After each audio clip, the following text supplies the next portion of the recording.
Une base vie peut-elle rendre un chantier performant? Assurément, en tous les cas, on en a eu un exemple récemment. 15 avril 2019, 18h50, c'est la flèche de Notre-Dame qui s'effondre, et elle s'effondre devant les caméras du monde entier. Et 5 ans plus tard, le 7 novembre 2024, Notre-Dame ouvre à nouveau ses portes.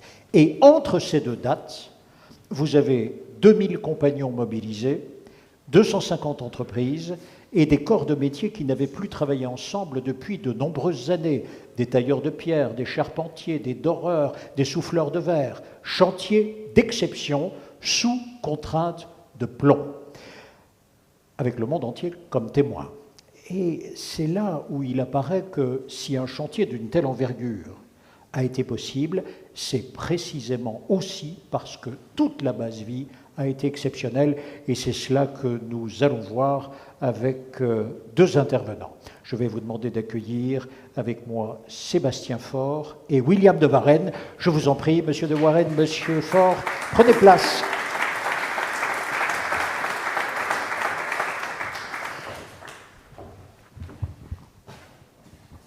Bonjour à tous. Installez-vous bien, nous allons vivre des moments d'exception. Deux personnalités, vous disais-je. Sébastien Faure, vous êtes directeur des opérations au sein de l'établissement public chargé de la conservation et de la restauration de Notre-Dame de Paris. Directeur général également, directeur général délégué par intérim. Alors, directeur général délégué depuis ce week-end. Voilà, ah ben voilà. Bienvenue. Donc, au moins, le premier titre est conservé et vous avez tout vécu de l'intérieur et piloté les opérations de restauration depuis mars 2022. Nous sommes d'accord? Et puis, il y a William de Warenne avec vous, directeur de la filiale de la société Loxam Module, 110 personnes, et Loxam est partenaire et mécène de l'établissement public, d'où votre présence. C'était une volonté de Loxam, de votre PDG, peut-être même d'ailleurs des équipes d'y participer? Je vous en prie, allons-y. Si nous pouvons avoir du son, merci beaucoup. Ça fonctionne ou pas? Non? Ou bien un autre micro? Allons-y.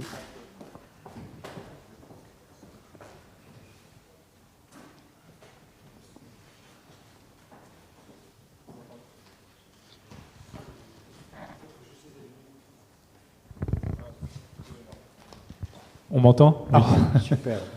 Merci beaucoup. Donc, oui, c'était une volonté de notre président Gérard Després.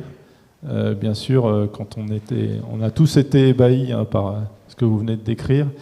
Ça faisait partie un peu d'un élan collectif et d'un élan aussi de générosité de la part de la société Loxam et notre président. Donc, d'ailleurs, la société a, dès le début, témoigné de sa volonté de participer. Puis après, je dirais que l'engagement s'est affiné au fil du temps jusqu'à installer une base vie. Mais enfin, nous ne sommes pas les seuls. Je ne voudrais pas parler uniquement de Loxam, puisqu'il y a eu des bases vie aussi d'autres confrères. Et il y a eu aussi du mécénat d'autres confrères. Donc l'objectif, c'est surtout de parler de la base vie dans la reconstruction de Notre-Dame. Sébastien Faure, vous avez vu de nombreux chantiers. Celui-là, en quelques mots, qu'avait-il de si particulier? Déjà, pour le sujet qui nous intéresse, c'est la première fois que je pilote un chantier dans lequel le maître d'ouvrage fait le choix de prendre directement les entreprises qui vont être en charge des installations de chantier en général et de la base vie en particulier. Tout à l'heure, il a été beaucoup question de la maîtrise d'ouvrage. La collègue de l'OPP-BTP disait un peu plus de maîtrise d'ouvrage. Je pense que c'est une très bonne idée de mettre un petit peu plus de maîtrise d'ouvrage. Donc ça a été un choix stratégique initial de se dire on veut garder la main, le maître d'ouvrage, le maître d'œuvre, c'est nous qui sommes les garants du respect du calendrier global de l'opération, de la sécurité sur le chantier. Et donc on veut garder la main sur toutes les installations de chantier et vraiment laisser les compagnons en charge des travaux de restauration se concentrer sur leur métier. Alors, on est en train de voir les images précisément de la base vie. Si je reprends bien les choses, vous regardez ce qu'il y a autour de la cathédrale qui est encore fumante, et vous vous dites, il y a le square Jean 23, allez, ça correspond à quoi le square Jean 23 quand on doit installer une base vie comme ça? Vous avez tous vos conforts, vous n'avez pas le confort, il faut imaginer, il faut innover. Alors, il y a le square Jean 23 et la question du parvis. À l'échelle d'un projet francilien, on a quand même eu de la place. Je veux dire, on peut des fois être dans des zones encore plus contraintes. Après, cette place, elle était évidemment extrêmement contrainte malgré tout par rapport au volume de travaux qu'on avait à réaliser. On avait dans le square Jean 23 des contraintes légitimes de la ville de Paris, c'est un square, hein, donc il y a des arbres, il faut respecter évidemment le paysage arboré, et donc il a fallu effectivement trouver des espaces, organiser la base vie en fonction des espaces qui nous étaient mis à disposition. Et assez naturellement, il a fallu monter dans les hauteurs. William de Warren, lorsque l'on a ainsi une cathédrale d'un côté, un endroit exigu de l'autre, des arbres auxquels on ne peut pas toucher, installer une base vie dans ces conditions-là. Oui, c'est sûr que l'espace est contraint. D'ailleurs, il y a plusieurs bases vie, hein, puisqu'il y avait 2 bases vie dédiées à la maîtrise d'œuvre, la maîtrise d'ouvrage, l'OPC, et puis il y avait une base vie compagnon. Qui était destiné aux compagnons, et tout ce qui est le process d'habillement, enfin, ce que je peux dire, pour aller en zone plomb, et puis de système de douche après aussi pour se désinfecter entre guillemets du plomb. Donc il y avait des contraintes certaines qu'on a pu retrouver aussi sur d'autres installations qu'on a menées notamment pendant les Jeux Olympiques. Mais je dirais que les équipes qui font de l'installation modulaire sont rompues à ce genre de pratique, et la contrainte que l'on peut avoir du fait d'être en site urbain, parfois on la contourne en faisant des installations de nuit. Voilà. Donc, ce qu'on a fait notamment pour une base vie qui est sur la partie sud de la cathédrale. Merci beaucoup. Oui, je vous en prie. Oui, non, c'était juste confirmé. Ça fait, je pense, une vingtaine d'années que je gère des grands projets, mais je reste toujours ébahi de voir à quel point, dans la construction modulaire, on est capable de changer un environnement en une nuit. Donc, quand vous partez des fois un peu tard du travail le soir, et que quand vous revenez le lendemain matin, le paysage a complètement changé, ça garde quand même, je trouve, un côté assez extraordinaire. Et il y a vraiment une ingéniosité de la part de vos entreprises à réaliser ces exploits-là. C'est très, très impressionnant. Alors, pendant ce temps-là, il y a toutes les images qui sont en train de défiler. Au moins 2 choses sont vraiment spectaculaires. La première, on vient de voir sur quelques images la hauteur de la base vie. Il va falloir que vous nous expliquiez. La deuxième chose, c'est qu'elle est extrêmement complète. On voit qu'il y a plusieurs activités à l'intérieur de la base vie. Et vous avez dit, et en plus, tout cela a évolué au fur et à mesure du temps. Donc j'aimerais que l'on puisse voir ces 3 aspects-là. Je vous en prie, vous vouliez intervenir tout d'abord, Monsieur de Warren. Oui, Monsieur Faure parlait de son étonnement et son admiration, à la limite, de voir poser une base vie. Moi, je suis récent dans la profession, ça fait 3 ans que je suis dans ce métier, et je suis encore en permanence, je dirais, étonné et admiratif, effectivement, la dextérité des grutiers à poser des modules, parfois au millimètre près, parfois il y a un peu de vent. Donc, et je veux dire que parfois on tremble un peu quand on voit un module se balancer au bout d'une flèche. Donc je partage complètement votre admiration. Et donc les bases ont été montées sur plusieurs niveaux jusqu'à R+5, parce qu'il fallait accueillir du monde et qu'on avait des contraintes de place, donc forcément on monte en hauteur. Voilà, alors que quand on a un peu plus de place, on s'étale un peu plus. Alors, voyons très concrètement les difficultés que vous avez dû aborder et sur lesquelles vous avez apporté des solutions. Premier point, Monsieur Faure, vous avez 2 fournisseurs, je dirais 2 mécènes. Vous avez l'Oxam, Algeco. Ils sont incompatibles entre eux. Comment on s'en sort? Alors, incompatibles entre eux veut dire quoi, déjà? Parce que... Ils ne sont pas incompatibles entre eux, mais il n'y a pas eu de partenariat L'Oxam et Sodexo. Il y a eu un partenariat Loca Cuisine et Sodexo, un partenariat pour nourrir l'ensemble des compagnons. Donc effectivement, dans nos bases vie, on est allé très au-delà d'une base vie traditionnelle. Notre base vie, elle accueille aujourd'hui notre siège social. Je remercie encore l'Oxam qui aujourd'hui nous met à disposition ces modulaires. Notre base vie, elle a accueilli une cuisine de production. Elle a nourri 500, 600 compagnons au pic d'activité sur la période 2022-2024. Elle accueille une infirmerie. Elle accueille effectivement 650 casiers. Donc elle a une multitude de fonctions, cette base vie, et effectivement ces modulaires ont cette capacité à s'adapter aux besoins du maître d'ouvrage, au point encore une fois d'avoir fait cette expérimentation avec cette cuisine de production qui a permis de donner un lieu de rencontre entre les compagnons, de les mélanger chaque midi, et qui nous a en plus permis de rythmer notre chantier en mettant en place trois services différents, parce que comme on avait beaucoup de monde, il fallait réussir à gérer ce monde-là, et on ne pouvait pas laisser chacun faire ce qu'il voulait. Au plus fort du chantier, il y avait combien de compagnons ? Les pics d'entrée sur le chantier, on doit être 650, 700 avec l'équipe projet, donc 550 à 600 compagnons. Et vous êtes en protocole plomb. Expliquez-nous d'abord que signifie le protocole plomb. Alors ça, il aurait sans doute fallu poser la question aux précédents intervenants, ils auraient été meilleurs que moi, mais pour le dire en 2 mots aujourd'hui, la présence du plomb nous a amené à mettre en place un protocole qui impose une douche d'hygiène à chaque fois qu'on sort de la zone plomb. Donc les compagnons ont tous un casier propre, un casier sale. Quand ils arrivent le matin, ils laissent leurs affaires propres, ils ont leurs affaires sales du côté sale. Et ensuite, chaque midi, pour aller déjeuner, ils sortent, ils se douchent et rebelotent le soir. Voilà. Donc ça, c'est le principe général. Ensuite, il y a des fois des travaux les plus émissifs qui nécessitent des dispositifs de protection supplémentaires. Mais globalement, nous, il a fallu que l'on donne 2 casiers par compagnon, un propre, un sale, 80 douches à peu près mis en place dans les modules.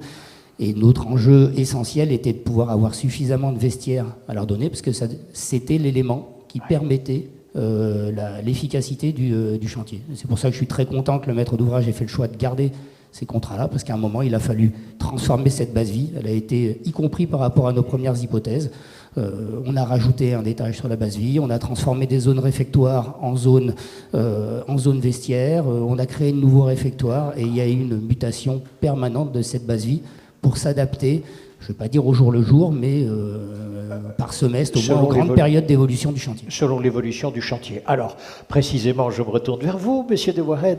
Vous livrez un module et on vous a dit au tout début, eh bien écoute, ce module en question, il va simplement là accueillir, je mets en route simplement de la restauration. Voilà, mettez en route. C'est une première vocation. Et puis on vous dit, le chantier évoluant, il faut changer. Il faut changer, on change ça, il va falloir maintenant mettre des casiers, mettre 80 douches, installer tout cela. Ça signifie quoi pour vos équipes ? On est dans le principe du modulaire, hein, c'est-à-dire qu'on vient s'adapter aux besoins du chantier, à l'évolution du chantier. Après, j'apporterai juste une petite correction dans ce que vous dites. Quand un modulaire qui fait du bureau, on ne le transforme pas en sanitaire sur chantier. Voilà, c'est un peu compliqué. On peut le faire, mais bon, ça va être un peu compliqué.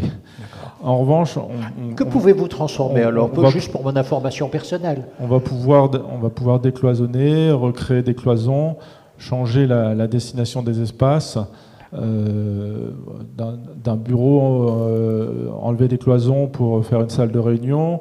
Comme vous l'avez spécifié tout à l'heure, on est venu rajouter un étage, on est venu installer des terrasses au chevet de la cathédrale. Voilà typiquement le type de modularité qu'on peut faire. Mais donc quand on dit des casiers propres, des casiers sales et entre les deux nous avons 80 douches, ça c'est déjà préinstallé, c'est fait, on livre et c'est comme ça. Ça c'est déjà préinstallé. Dans ce cas-là, c'est comme les Lego, on retire un module et on en remet un autre, c'est ça qui s'est passé ou pas du tout ? C'est ça, on peut retirer un module, et d'ailleurs on le fait aussi sur tous les chantiers où on travaille en phase en fait. On va venir, au début, la base est plus modeste, on va venir mettre les Legos, pour reprendre votre expression, Et puis après, quand il y a moins de compagnons sur le chantier, on vient enlever des Legos et on vient s'adapter aux besoins du chantier.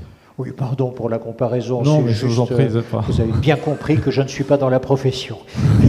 Je dis ça avec beaucoup d'humilité, encore une fois. Faire manger 600 personnes sur un chantier, mais dans un espace aussi réduit, comment s'en sort-on, Monsieur Faure? Parce que là, c'est quand même toutes des cuisines, ça doit suivre derrière. C'est 3 services programmés avec des entreprises à qui on affecte des créneaux de repas. Et une fois que vous avez ça, évidemment, Sodexo avait mis du personnel aussi à disposition pour le service. On va sur une restauration qui est une restauration ou comme une sorte de self. Et au final, ça se fait finalement plutôt simplement. Et c'est vraiment un élément essentiel de cohésion. Ça a été un élément essentiel de cohésion sur le chantier, cette restauration et cette pause méridienne, même si effectivement il fallait à chaque fois prendre la douche à cause du protocole plomb. William de Warren, un chantier avec autant de contraintes et une aussi forte dimension et une pression, parce que tout le monde vous observe, hein, on est aux nouvelles chaque jour. Vous l'avez déjà vécu, c'est normal sur un chantier de cet ordre-là? Oui, c'est normal. Et la pression, on la vit un peu sur tous les chantiers, mais c'est une pression saine. D'ailleurs, c'est la satisfaction du client qui compte.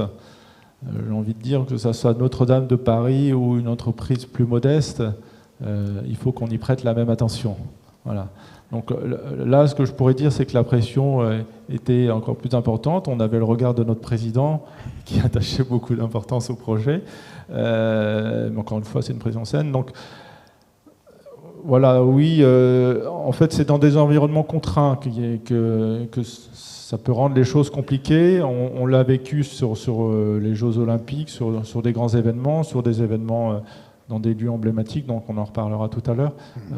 Donc il faut redoubler d'attention. C'est sûr que quand on a un terrain vierge de toute contrainte, là on a des arbres, on sait que quand on abîme une branche d'un arbre, on peut avoir des problèmes avec la mairie de Paris. Je vous parle en connaissance de cause.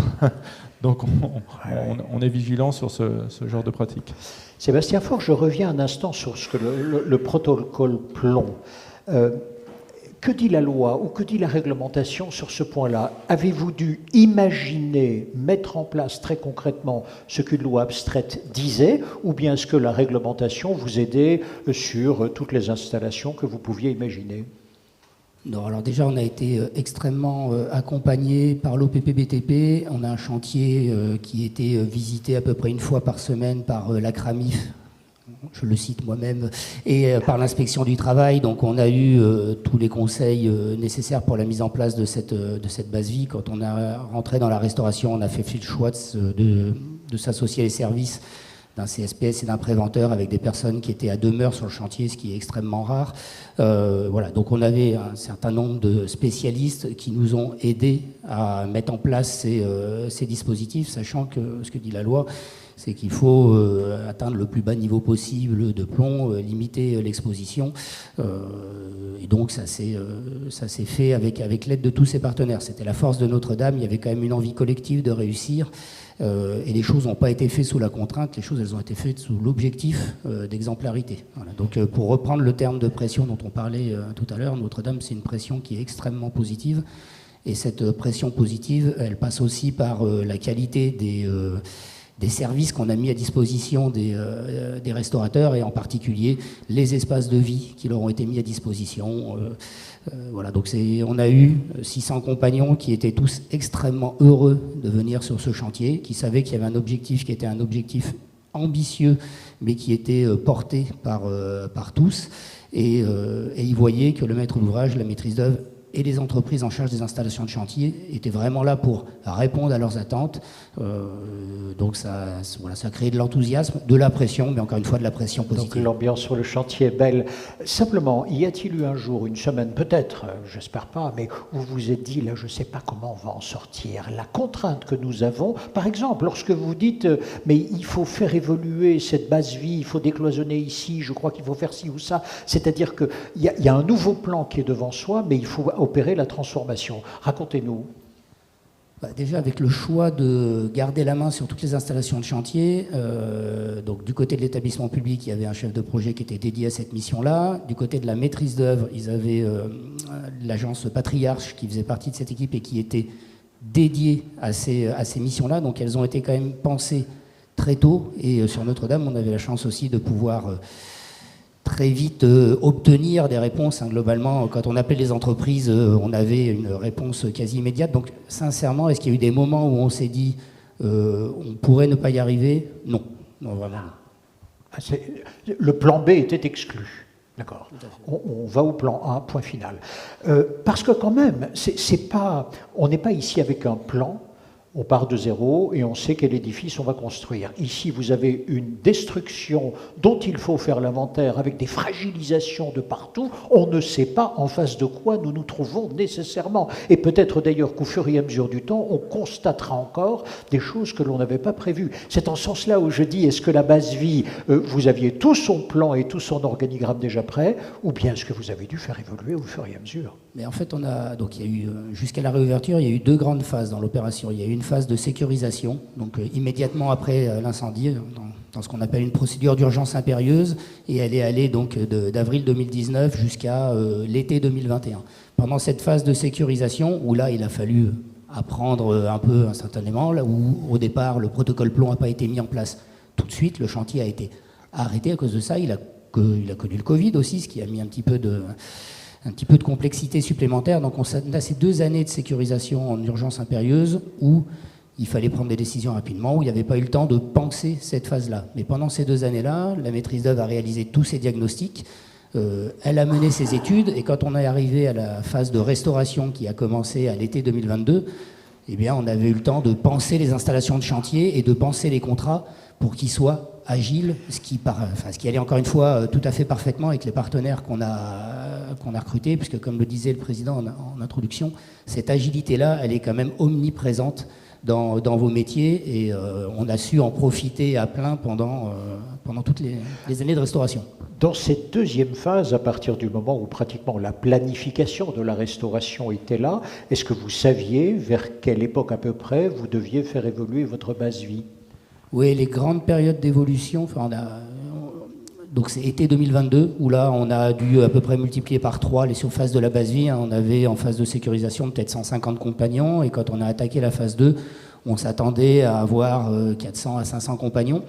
On l'avait un petit peu sous-estimé, mais on avait prévu dans nos contrats la possibilité de continuer à faire monter les bases vies, donc elles ont continué à monter. Comme on avait besoin de plus en plus de casiers, des espaces qui étaient au départ dédiés au réfectoire ont été remplacés par des casiers, et on a mis en place les barnums que vous voyez là sur la vidéo pour que les compagnons puissent manger dans ces barnums. Donc il y a à la fois des grandes phases. On a eu une dernière grande phase à l'automne dernier, parce qu'on poursuit la restauration, mais là on est dans une phase de décroissance en effectifs, donc il a fallu à peu près diminuer de moitié des surfaces de base vie. Donc 2 très grandes phases, été 22 et puis là été-automne 25. Et à l'intérieur de ces grandes phases, effectivement, la nécessité par contre de prendre un certain nombre de décisions pour transformer plus ponctuellement cette base vie afin qu'elle réponde à des objectifs changeants. Comment avez-vous pris ces décisions? Est-ce que les décisions, c'est votre établissement qui les prend, ou bien vous appelez vos partenaires, notamment l'Oxam, mais d'autres aussi, on se met autour de la table, on dit écoutez, il va falloir faire évoluer la base vie, dites-nous comment, dans quel délai, etc. Comment faites-vous ce type de réunion? Alors à la fin, la décision, c'est effectivement celle du maître d'ouvrage, c'est son rôle, mais le maître d'ouvrage, lui, il définit un besoin, donc en fait, on exprimait quels étaient nos besoins. Les entreprises de restauration nous faisaient part de leurs difficultés. En fonction de ce besoin-là, d'abord un échange avec la maîtrise d'œuvre pour savoir quelles sont leurs idées, mais très vite, effectivement, les entreprises étaient autour de la table pour nous apporter des solutions. C'est la partie la plus enthousiasmante d'un projet quand vous rentrez en chantier, où vous avez les entrepreneurs qui arrivent et où globalement, la phrase c'est qu'il n'y a pas de problème, c'est qu'il y a que des solutions. Et effectivement, je vous confirme qu'ils ont toujours trouvé des solutions à nos problèmes. William de Warren, comment vos équipes vivent-elles ça précisément avec agilité, comme a dit le président, ou bien c'est un nouveau casse-tête qu'on nous présente? Moi, j'aimerais revenir sur quelque chose d'important, c'est la fierté des équipes. Je pense que tous les partenaires qui ont participé à ce projet, qui ont posé des éléments modulaires sur ce projet, ont eu certes la pression, mais cette pression, elle a été alimentée sainement par la fierté. Quand on participe à ce genre d'événement, c'est pas anodin et c'est concret. Et voilà, donc effectivement, il y a eu un certain nombre de changements. Donc il y a eu les discussions, elles se faisaient de façon assez naturelle entre l'établissement public et le bureau d'études chez nous, avec un souci de trouver des solutions pour s'adapter à la demande.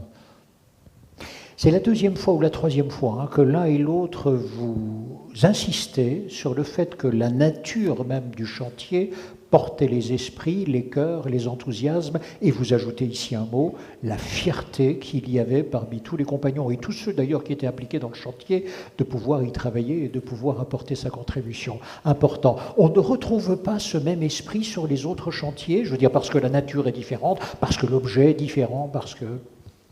Tout acte de construire se traduit par cette fierté. Enfin, j'ai fait bien d'autres chantiers et vous avez toujours le sentiment des compagnons que le chantier leur appartient et qu'ils construisent quelque chose. Les bâtiments sont là pour durer et donc ça, vous l'avez toujours. Après, la cathédrale Notre-Dame de Paris, c'était un bâtiment avec une renommée mondiale. Il y a eu un traumatisme. 340 000 donateurs qui se sont mobilisés.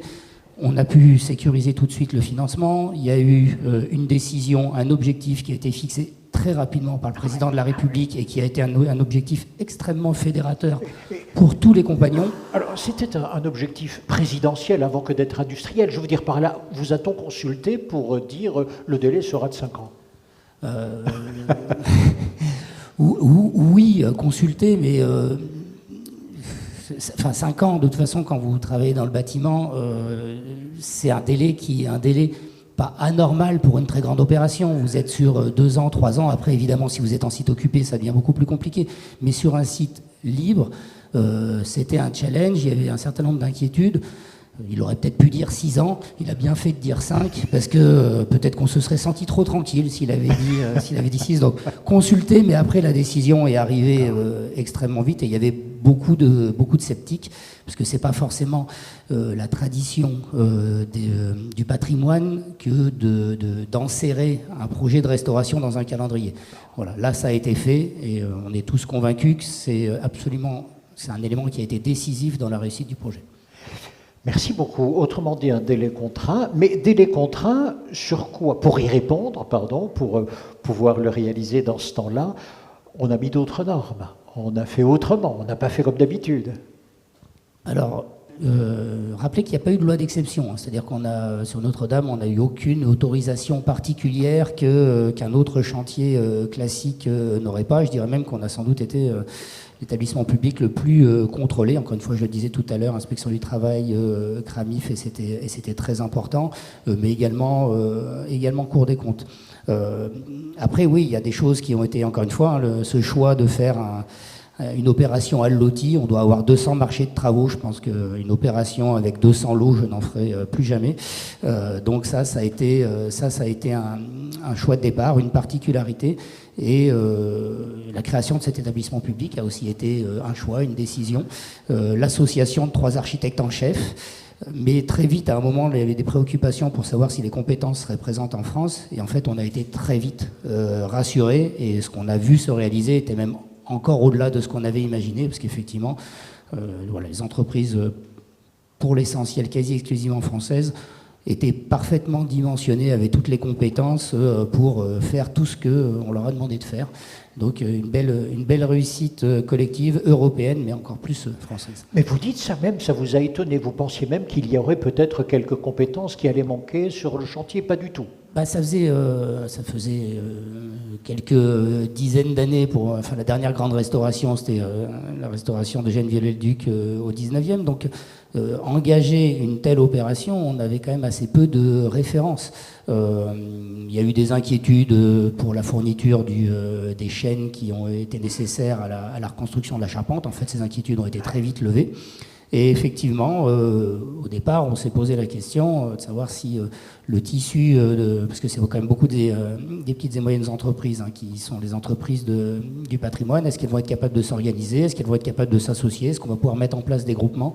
Et assez rapidement quand même, on a été rassurés, et encore une fois, ce qui s'est déroulé derrière a confirmé qu'elles étaient parfaitement capables de faire. Merci beaucoup. Je vous ai entraîné sur une digression, revenant sur la base vie immédiatement. La base vie, ce fut aussi, pendant longtemps, votre siège social, votre adresse postale, un conseil d'administration. Et aussi, m'avez-vous dit, on l'a entreaperçu, une terrasse en bois à 20 mètres de haut, parce qu'il y avait aussi, comment dire, des VIP, des mécènes, des personnalités que vous invitiez pour pouvoir discuter, expliquer également tout ce que vous étiez en train de faire. C'est des choses que vous n'aviez jamais vues, cela ? D'abord, une petite précision, parce que vous utilisez le passé. On est toujours, on est toujours en restauration, on accueille toujours les mécènes, et s'il y en a parmi vous qui souhaitent mécéner, vous surtout n'hésitez pas. Donc, effectivement, cette base vie est toujours le siège social de l'établissement public. Et l'Oxam nous a fait effectivement une terrasse qui est assez incroyable. C'est une terrasse panoramique devant le chevet de la cathédrale. Comme en plus en ce moment on restaure le chevet de la cathédrale, on y a une vue magnifique. Et comme les donateurs, il était normal qu'on puisse les informer, ça faisait partie de nos missions de les informer de l'avancement du chantier. En même temps, on ne voulait pas non plus que les gens rentrent trop régulièrement sur le chantier, parce qu'il y avait évidemment un engouement qui fait que tout le monde, mécènes, élus, personnes de la société civile, voulaient rentrer dans ce chantier, et pour nous c'était pas possible, en particulier pour des questions de sécurité. Donc cette terrasse qui a été positionnée juste devant la cathédrale permettait en fait de présenter, voire de constater l'avancement des travaux dans des conditions qui sont assez extraordinaires. Donc on continue d'en profiter, et ça effectivement non, je n'avais jamais vu une base vie comme celle-là, et c'est pour ça, par rapport au sujet précédent, quand on parlait de standardisation, il est évidemment important de laisser la possibilité au maître d'ouvrage de fixer des objectifs qui sont parfois plus élevés que ce que demande la norme, puisque vous n'avez pas forcément les mêmes besoins suivant que vous soyez dans une base vie plus traditionnelle que quand vous devez accueillir les milliardaires français devant la cathédrale. William de Warren, donnez-nous les dimensions de cette terrasse. Elle est par rapport à cette salle, la terrasse, elle est comment? Si vous y êtes allé. C'est la question piège. Elle doit faire 4 modules, je pense. Donc 4, ça doit être 4 x 15 mètres carrés. Ouais, c'est ça, on doit être à 60 mètres carrés. C'était quand la dernière fois on vous a demandé d'installer une terrasse à 20 mètres de haut sur des modules? À 20 mètres de haut, ça arrive rarement, mais la dernière fois, pas plus tard qu'hier, on discutait encore avec un client de l'installation d'une terrasse. Comment avez-vous fait? Donc j'imagine il y a un module plus haut et puis le module qui est juste à côté, il est plus bas, c'est comme ça qu'on fait, ça? c'est un module et on y garde uniquement le plancher et on y met des garde-corps. Voilà. On met un plâtrage bois et on y met des garde-corps. Parfait. Et sa dimension? Elle vient se superposer sur un module, en fait. Parfait. Au lieu de superposer un module, vous venez superposer une terrasse. Vous voilà avec ces fameux outils, Monsieur Faure. Décrivez-nous maintenant les conseils d'administration éventuels qui ont eu lieu, les regards qui ont été portés, les décisions éventuellement qui ont été prises, c'est-à-dire quelle fut l'influence de cette terrasse sur la suite ou les décisions de vos mécènes? Alors, déjà, ça permettrait de les émerveiller sans qu'ils aient envie de rentrer sur le chantier. Donc la plus grande qualité de cette terrasse, c'était déjà celle-là. Ensuite, à chaque fois que quelqu'un monte sur cette terrasse, la première fois, vous arrivez en haut de l'escalier, vous retournez, vous êtes face à la cathédrale. Donc effectivement, vous êtes dans des dispositions assez favorables vis-à-vis du projet. Et c'est vrai que cette salle du conseil d'administration, ça a été l'endroit où se sont pris les grandes décisions en lien avec notre projet de restauration. C'était là où on venait aussi informer nos tutelles de l'avancement des opérations. Et ça a été un site qui était extrêmement propice, encore une fois, à des décisions favorables au projet, parce que vous aviez sous les yeux le déroulement de ce pourquoi certains avaient donné, ce pourquoi d'autres travaillaient. Voilà, donc je retiendrai cette expérience et je pense qu'elle peut se dupliquer sur bien d'autres chantiers. Vous avez reçu quoi, la moitié de la France, non? Tous les grands décideurs, les Bernard Arnault, donnez-nous des noms. Oui, Bernard, enfin la famille Arnault, la famille Pinault, les Bouygues, donc tous les grands mécènes. On a reçu le roi d'Angleterre, mais le roi d'Angleterre n'est pas monté sur la terrasse. Lui, on l'avait fait. On lui a entrouvert le portail côté parvis, mais il n'est pas rentré sur le chantier parce qu'il ne voulait pas faire le protocole plomb, donc pas d'entrée pour le roi d'Angleterre. On a accueilli toute l'équipe de rugby, l'équipe de France de rugby. Bon, ils sont venus faire bénir leur maillot 3 jours avant la défaite, donc je ne sais pas ce que l'histoire en retiendra, mais j'avoue que j'ai eu une petite frayeur quand ils étaient tous sur la terrasse en train de s'amuser avec les garde-corps.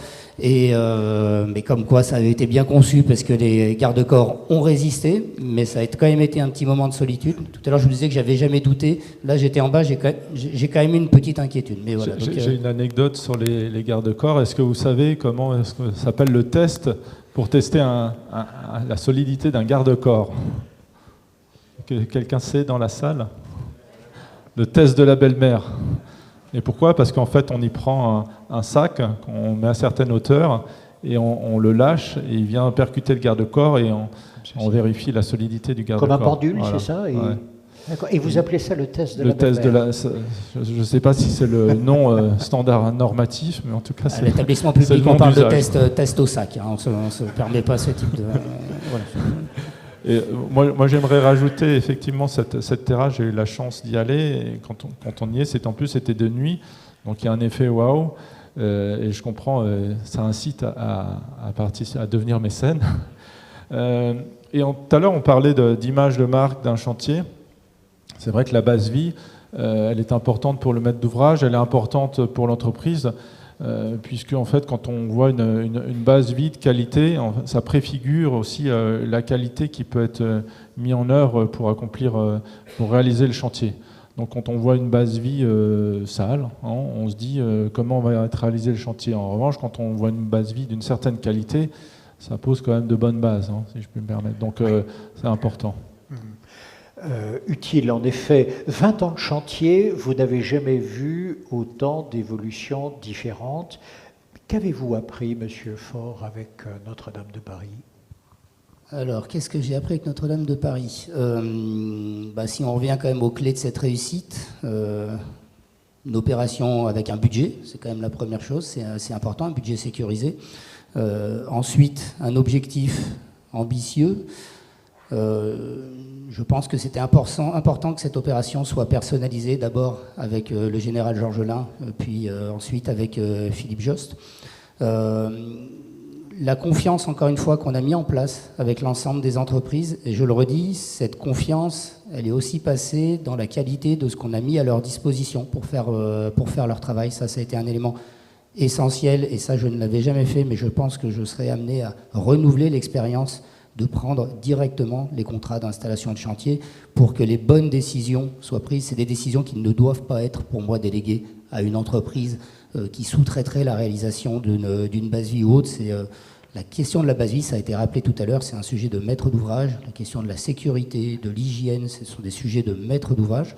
Et donc, ce que je retiens, effectivement, c'est l'importance d'avoir à s'intéresser à ces sujets très en amont, dès la phase étude, pour être capable de construire les contrats qui permettent de profiter de votre agilité et pour intégrer dès la phase de conception tous les enjeux qui permettront d'assurer la sécurité des compagnons sur le chantier. Voilà. Parmi nos fiertés, on n'a eu aucun accident grave sur un chantier de cette envergure. C'est normal, mais ça reste exceptionnel quand même. On parlait dans la première table ronde de ce que pouvait coûter une base vie. Ici, vous ne vous en êtes même pas préoccupé, si je puis dire, dans la mesure où les mécènes étaient là et où l'enveloppe budgétaire qui vous était allouée était largement compatible avec les exigences. Oui, tout à fait. Je retiens quand même des échanges qu'il y a eu avant qu'on monte sur l'estrade, que je suppose que le principal sujet sont les petits chantiers. Mais je pense qu'il y a une vraie réflexion, effectivement, à l'idée d'aller voir un maître d'ouvrage pour que programmatiquement, le maître d'ouvrage fixe un haut niveau d'exigence sur sa base vie. Voilà. À l'échelle d'un projet, tout à l'heure on parlait de 3%, moi je suis absolument convaincu que la base vie est un élément de performance et qu'elle est totalement rentabilisée sur un grand projet. En tout cas, j'ai vraiment aucun doute là-dessus. Et donc je pense qu'effectivement il y a un vrai sujet à creuser. J'étais dans mes précédentes fonctions chez un autre établissement public qui construisait des établissements pénitentiaires. Je rencontrais tous les partenaires de l'acte de construire. Et finalement, alors j'ai rencontré des gens qui faisaient du modulaire, mais dans l'idée de faire du modulaire pour faire des établissements pénitentiaires modulaires ou des palais de justice modulaires, mais je les ai jamais rencontrés dans l'idée de se dire définissons programmatiquement un niveau d'exigence, un marqueur de base vie pour le déroulement des chantiers. Je pense que ça pourrait mériter d'être réalisé. Oui, si je peux me permettre, je trouve que votre remarque est intéressante. En fait, on voit sur certains chantiers d'envergure quand le lot base vie n'est plus confié à l'entreprise, mais en fait, il y a des lots spécifiques qui gèrent toute l'installation de chantier. On parle de lot zéro. Donc ça permet, donc il n'y a pas que la base vie, mais il y a la clôture, les amenées d'électricité, courant phare.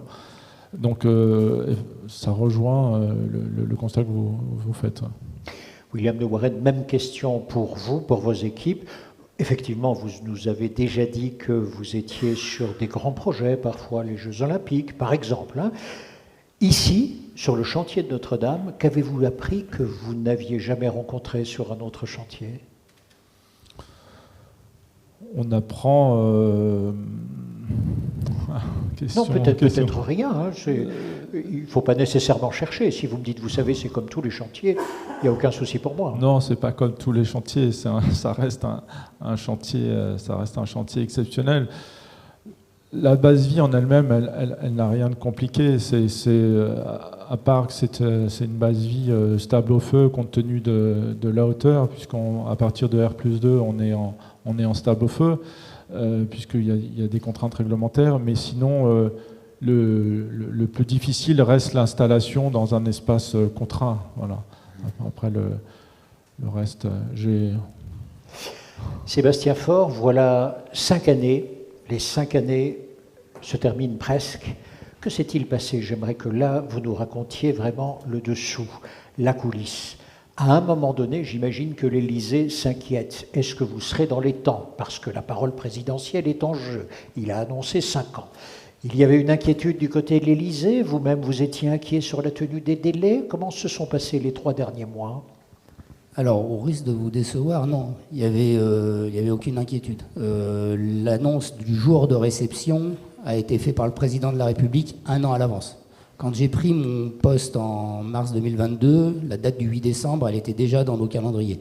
Voilà. Donc, il y avait une énergie importante à déployer pour respecter ce calendrier. Il a fallu s'adapter en permanence. Il a fallu obtenir de la part des entreprises une foultitude d'évolutions. Tout à l'heure, vous avez aussi parlé dans votre propos introductif de l'intérêt des travaux hors site. En fait, on a fait, y compris dans les métiers d'art, de la préfabrication, du préfaçonnage, de manière à limiter au maximum le travail sur site, de limiter la coactivité, d'améliorer la qualité du travail et d'améliorer la sécurité. Donc ça, c'est des choses qu'on a aussi intégrées dans notre calendrier et ça nous a amené, avec l'aide des entreprises, à toujours avoir un coup d'avance par rapport à l'éventualité d'une difficulté. Donc 1 an à l'avance, on annonçait, on se sentait suffisamment sûr de nous pour annoncer le jour de la réouverture. Et les 3 derniers mois, dès l'été 2024, il y avait vraiment la certitude que c'était gagné. Les 3 derniers mois ont été très très très durs, mais plus pour des questions d'organisation des cérémonies de réouverture que pour la question du chantier. Voilà, le chantier était quasiment terminé à l'été. On avait quand même des préoccupations, comme on n'avait pas beaucoup de temps, on n'a pas pu faire ce qu'on appelle de marche à blanc, c'est-à-dire que l'affectataire cultuel n'avait pas tellement pu tester les équipements, donc ça a dû se faire alors qu'on était encore en chantier. On a eu un peu de mal à harmoniser le grand orgue de la cathédrale. Voilà, c'est ce genre de difficultés que l'on a pu avoir, mais je le redis, on était parfaitement sûr de nous et donc on a pu concentrer toute notre énergie à la réussite des cérémonies de réouverture. Pardon pour l'expression que je vais utiliser maintenant, mais y a-t-il eu préalablement une privatisation de la cathédrale pour le président qui est venu voir d'abord le chantier, avec vous, avec d'autres peut-être? Alors, de privatisation de la cathédrale, non. Alors, déjà sur la symbolique, la cathédrale, elle est affectée au culte et il n'aurait pas fallu... nous sommes d'accord. Sur cette terrain-là, par contre, le président de la République est régulièrement venu à la rencontre des compagnons. Ça a toujours été des moments très forts pour les compagnons. C'était aussi l'occasion de valoriser ces métiers. On a aussi valorisé tous les métiers des installations de chantier à cette occasion, parce que le général avait très vite compris que ça serait un élément essentiel de la réussite. Et ensuite, l'événement, c'est la veille de le 29 novembre, il y a la dernière visite d'Emmanuel Macron avec l'ensemble du chantier, où il est venu faire un dernier tour de chantier pour constater l'achèvement des travaux. Ça fait évidemment partie des grands souvenirs. Quelle était l'ambiance à ce moment-là? Encore une fois, toute la fierté dont on a parlé depuis tout à l'heure, elle était chez tous les intervenants, chez tous les partenaires, chez toutes les entreprises, tous les prestataires intellectuels.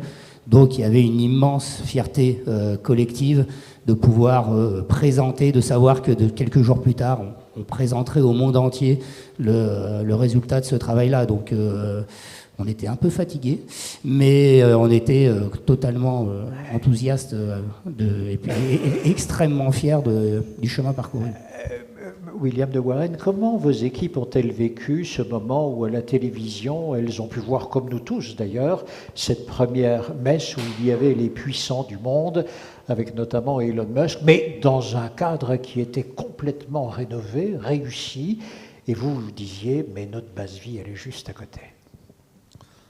Encore une fois, je vais me répéter, il y a beaucoup de fierté. J'ai d'ailleurs un collaborateur qui a été récompensé et qui a été nommé chevalier des arts et des lettres par Rachida Dati, donc énormément de fierté. On a eu la chance d'être invité à des événements, donc ça témoigne une reconnaissance, ça témoigne de l'engagement qu'ont pu apporter les collaborateurs. Donc, on reste sans arrêt ébahi par cette réalisation. Par ces moments-là. Merci beaucoup pour vos témoignages. Monsieur Faure, que se passe-t-il actuellement? Quels sont les délais si l'on se tourne vers demain? Vous avez dit, mais le chantier se poursuit, il se poursuit. Où? Que vous reste-t-il à faire? Vous allez jusqu'où? Alors, en deux mots, tous les travaux nécessaires à la correction, à la réparation des conséquences de l'incendie ont été réalisés. Ils ont permis la réouverture de la cathédrale le 8 décembre 2024 et ils ont permis la réouverture du parcours de visite des tours qui est géré par le Centre des Monuments Nationaux à la mi-septembre de l'année 2025. Comme on avait maîtrisé le budget de cette opération, il nous restait à peu près 140-150 millions et les grands donateurs ont accepté de laisser cet excédent de dons pour qu'il puisse être mis au profit des restaurations à venir de la cathédrale, parce que quand la cathédrale a brûlé, elle était déjà en assez mauvais état, en partie les extérieurs. Donc, conséquence de l'incendie, on a restauré tout l'intérieur de la cathédrale, donc l'intérieur de la cathédrale est, entre guillemets, à neuf. Par contre, n'avait pas été traité, donc on a reconstruit la charpente, la couverture, évidemment, mais n'avait pas été traité les extérieurs de la cathédrale. Donc avec le budget qui nous restait, on a pu attaquer la restauration du chevet de la cathédrale. On va démarrer à la rentrée scolaire les travaux de restauration de la sacristie. On va également engager les travaux de restauration de la rose occidentale. Et en fait, on a l'ambition, on a réalisé un schéma directeur et on a l'ambition d'aller au bout de la restauration de la cathédrale. On pense il y a l'existence de cet établissement public, il y a une maîtrise d'œuvre qui est organisée pour ça, il y a des relations qui sont mises en place avec les entreprises. Et donc, on a le sentiment qu'il y a vraiment une occasion d'aller au bout de cette restauration. Le fait est que pour aller au bout de cette restauration, il nous manque à peu près 150 millions d'euros. Voilà, donc si certains ont ça sur eux, je peux, n'hésitez pas à venir me voir après cette intervention. Et donc, suivant les dons que l'on arrivera à lever, on pourra aller plus ou moins loin dans ce schéma directeur. Mais aujourd'hui, notre ambition, c'est d'aller au bout. Et en termes de temps, si vous allez jusqu'au bout, ce serait 2020, donc là, chevet, sacristie, rose occidentale, 2025-2028. Je pense qu'on terminera les travaux premier semestre 2029 pour la sacristie et la rose occidentale. Et si on réussit à réunir les budgets nécessaires, aujourd'hui, on a une programmation qui nous permettrait d'espérer un achèvement des travaux en 2033. Merci beaucoup, Monsieur de Warren. Moi, j'aurais juste une question à votre égard. Comment on gère un projet aussi complexe? Qu'est-ce qu'on met en œuvre pour finir dans les temps? Parce qu'on dit souvent dans le bâtiment, on sait quand on commence, on ne sait jamais quand on termine. Là, on sait quand on a commencé, et puis le délai de fin était connu d'avance. Donc comment on fait? Bon, y a un gros volet d'organisation dans l'équipe projet. Je le disais, on s'est entouré de gens et de structures de très grande qualité. On avait 4 à 5 personnes pour la partie OPC, on avait un CSPS à temps plein. Donc une équipe projet qui était dimensionnée. Les architectes en chef sont sont absolument fabuleux quand on touche à la restauration du monument. Donc sur la partie prestation intellectuelle, on avait vraiment un bon niveau d'excellence. Ensuite, qu'est-ce qui a été mis en place? C'est quand même globalement, je ne dis pas ça pour moi, mais c'est quand même globalement des recrutements d'assez haut niveau qui ont été faits au sein de l'établissement public. On a constaté, les entreprises qui sont venues ont mis vraiment des moyens humains de très très grande qualité aussi sur ce projet. Donc il y a vraiment eu la réunion de beaucoup de compétences pour réussir ce projet-là. Ensuite, les éléments initiaux, j'y reviens, c'est un budget qui est défini, c'est un calendrier qui est ambitieux mais qui est raisonnable, et c'est un établissement public qui est créé pour ça, sa mission, avec une très forte personnalité à sa tête, en la personne du général Georges Jolin. Le défi présidentiel a eu un rôle aussi décisif. Quand on est des fois dans une opération fatigué, on a envie d'une certaine manière de se rassurer, de se soulager en reprogrammant, en se donnant plus de temps. On ne l'a jamais fait sur cette opération et on a bien fait de ne pas le faire. Voilà. Donc, il faut reconnaître à nos militaires une capacité à mener un projet scrupuleusement, de façon rigoureuse alors. Tout à fait. Enfin, le choix du général, pour nous tous, a été un choix décisif. Il ne connaissait absolument pas le bâtiment. Il n'a d'ailleurs pas cherché à devenir expert en bâtiment. Mais par contre, pour enclencher une dynamique et pour mettre cette fameuse pression positive sur l'ensemble des partenaires, oui, ça, c'est aussi quelque chose que j'ai appris à son contact. Je n'avais jamais été au contact de personnalités comme celle-là. Et voilà, il expliquait souvent que quand il fallait que les gens le suivent à la guerre, il devait se montrer convaincant, et on est tous allés avec lui à la guerre, et le cœur léger. Donc ça nous a permis cette réussite collective. C'est précis. Il nous reste 5 minutes. C'est là-dessus. Merci beaucoup, Monsieur de Warren, pour vos questions, parce que j'allais aller dans ce sens-là. Voici, mesdames et messieurs, dans base vie, il y a 2 mots importants. Il y a le mot base, et dans la base, eh bien, vous avez tout le matériel. Ce sont ces modules que vous connaissez bien, qu'éventuellement vous fabriquez, que vous installez. Et puis, il y a le mot vie. Et dans le mot vie, ce sont les équipes. Et à plusieurs reprises, vous avez dit, mais sur ce chantier-là, il y a une fierté, vous avez dit, il y a un engagement. Vous venez de dire, il y avait plusieurs éléments qui ajoutaient à la motivation des équipes et à l'engagement des équipes. J'aimerais, pour tous les deux, que vous puissiez répondre à la question suivante. Qu'est-ce qui est transposable sur des chantiers, je dirais, habituels en termes d'engagement? Quels sont les éléments qui ont engagé les équipes, qui ont permis de démultiplier les efforts et les motivations, et qui sont transposables dans n'importe quel chantier? Y a-t-il des standards? Je vais reprendre ce qui a été dit par la collègue de l'OPP-BTP. Encore une fois, on a mis une qualité de service à disposition des entreprises qui sont venues travailler. On leur a donné confiance. Parfois, quand on est face à un objectif extrêmement compliqué, on peut avoir tendance à vouloir partager aussi le fardeau. L'idée était qu'il n'y avait pas de fardeau. Il fallait que les gens viennent en confiance, qu'ils sachent que s'ils faisaient leurs meilleurs efforts pour réussir, pour atteindre des objectifs qui étaient les leurs, quand bien même on n'était pas parfait par rapport à leur contrat, on ne leur en tiendrait pas rigueur. Donc, ça, quand on parlait des éléments de base vie, encore une fois, la qualité de ce qui est mis à la disposition des compagnons, c'est une marque de confiance, leur donner envie de venir travailler. Tout à l'heure, il était question d'insalubrité, de conditions indignes. Bon, bah, évidemment, ce chantier-là a été l'occasion pour nous de faire l'exact contraire en mettant des conditions de travail que je qualifierais d'exceptionnelles, et elles avaient en plus la chance d'être exceptionnelles par la seule présence de la cathédrale, mais ça, c'est plus difficilement transposable. Bien sûr, voilà. Non, mais on est bien d'accord. Reprenons également la visite du client. Quand je dis du client, je parle du président, mais la visite du client sur le chantier, présent, qui vient s'inquiéter, important aussi sur les compagnons. Alors vous allez me dire, mais c'était un président. Non, ce qui est transposable. Alors là-dessus, on a deux choses. Il y a effectivement les visites régulières du client et le fait de savoir dire merci. Il a souvent dit merci aux compagnons.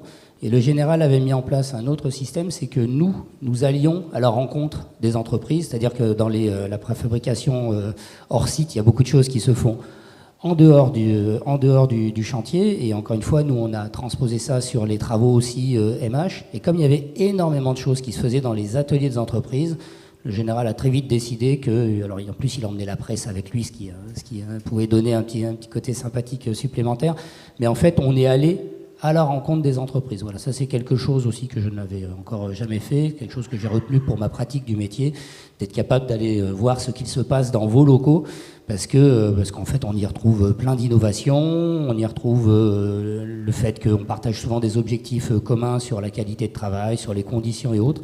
Donc ça a été quelque chose pour nous de très important. Merci beaucoup. William de Warren, même question. Alors, moi, je n'ai pas eu la chance de connaître le général Georgelin, à part ce que j'en voyais dans la presse ou dans les médias.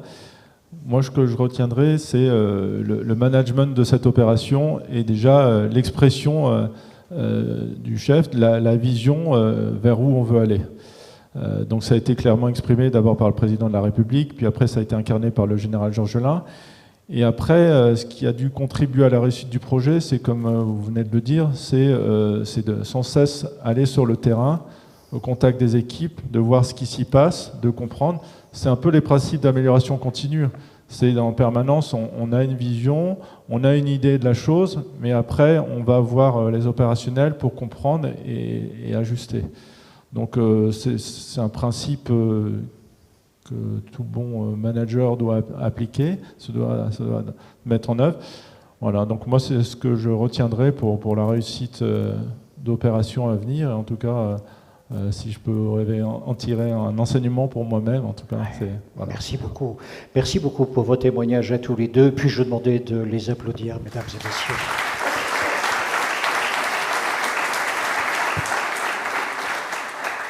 Un chantier, la cathédrale, des voûtes, une flèche, des orgues, et tout est reconstitué, rénové, et cela se poursuit.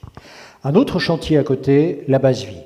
La base-vie qui évolue au fur et à mesure du chantier. Et je dirais un troisième chantier, le chantier du management, le chantier des équipes, celui par lequel des mots très importants sont prononcés, les mots tels que confiance, merci, reconnaissance, transposable partout pour assurer, développer, garantir l'engagement des équipes, la motivation des équipes, quelles que soient les contraintes, quels que soient les moments où les efforts requis sont largement supérieurs à ceux qui avaient été imaginés.